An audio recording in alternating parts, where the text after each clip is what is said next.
this weekend unveils one of the most high-profile exhibitions in its history, the Degas Sculptures. But one artist is calling the famous bronze sculptures fakes and claims the museum is guilty of deception. Kent Wainscott has been investigating those claims. And this is a major exhibition for the museum, but there is one artist who claims that those bronze sculptures aren't what they appear to be. So we investigated to see whether museum visitors who pay to view the Degas sculptures will be seeing the real thing. Alone on a pedestal in a room to herself stands Edgar Degas' world-renowned little dancer, age 14. She is probably Edgar Degas' most important sculpture. Curator Lori Winters calls this the centerpiece of the Milwaukee Art Museum's latest Pride and Joy, a groundbreaking exhibit of the complete set of more than 70 Degas bronze sculptures. Everybody is very excited. This is our first exhibition on a French Impressionist artist. On loan from a Brazilian art museum, it's one of 4 complete sets in the world. The exhibit highlights the dancers who dominated the legendary artist's work more than a century ago. Because of its significance, the federal government is underwriting the insurance on the exhibit, and a grant from the state tourism department helped bring it to town. Thousands of visitors are expected to pay $12 apiece to view it over the next 3.5 months. But 1,000 miles away from Milwaukee's lakefront, here along the Florida coast, one man is creating a stir in the art world because he claims the masterpieces in Milwaukee are fakes. You think the museum's ripping people off? Absolutely. 100%. And the museum knows it.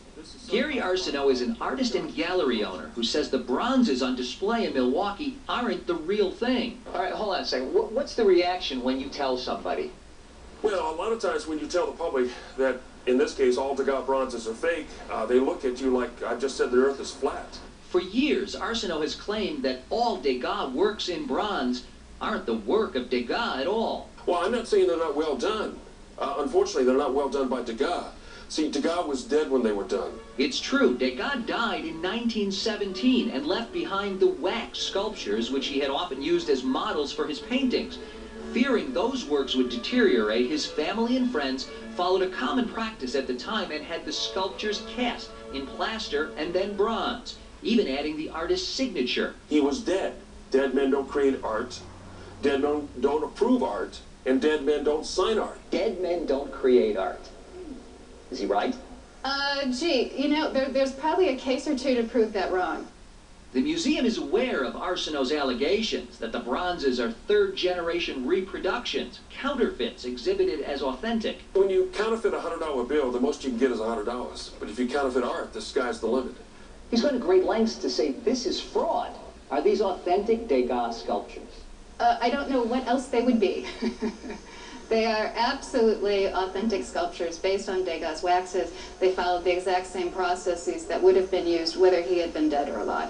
And as for Arseneau's claims, Winters says everyone in the museum world and even the National Endowment for the Arts have heard them for years. And the NEA and the NEH are fully aware of Gary's proposals, and they've chosen to ignore them. And that's what the Milwaukee Art Museum has done, and so have all of the other venues who have hosted this exhibition. Arseneau believes the art world ignores him because there's too much money at stake. The museum wants to cash in, and everyone involved wants to cash in.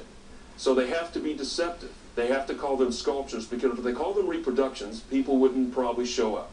But people will show up, and when they do, they'll see that this museum is actually going to greater lengths than the others before it to address the bronzing issue, using demonstrations and videos to make it clear to their paying guests that the bronzes were cast after Degas' death, and trying to explain that even a sculpture which never touched the hands of the artist might still be considered an authentic masterpiece. Museums pay millions of dollars to have these works, and they wouldn't be doing that if they were fakes or reproductions.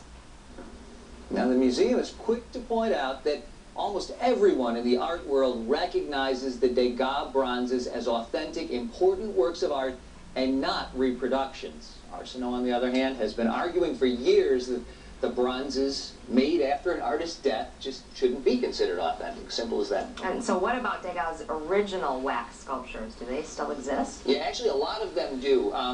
They had it had been thought for decades that they were destroyed. They were wax and clay, but about 40 of them were discovered in the mid-50s in the basement of the foundry in France, and many of them are now in the National Gallery in Washington.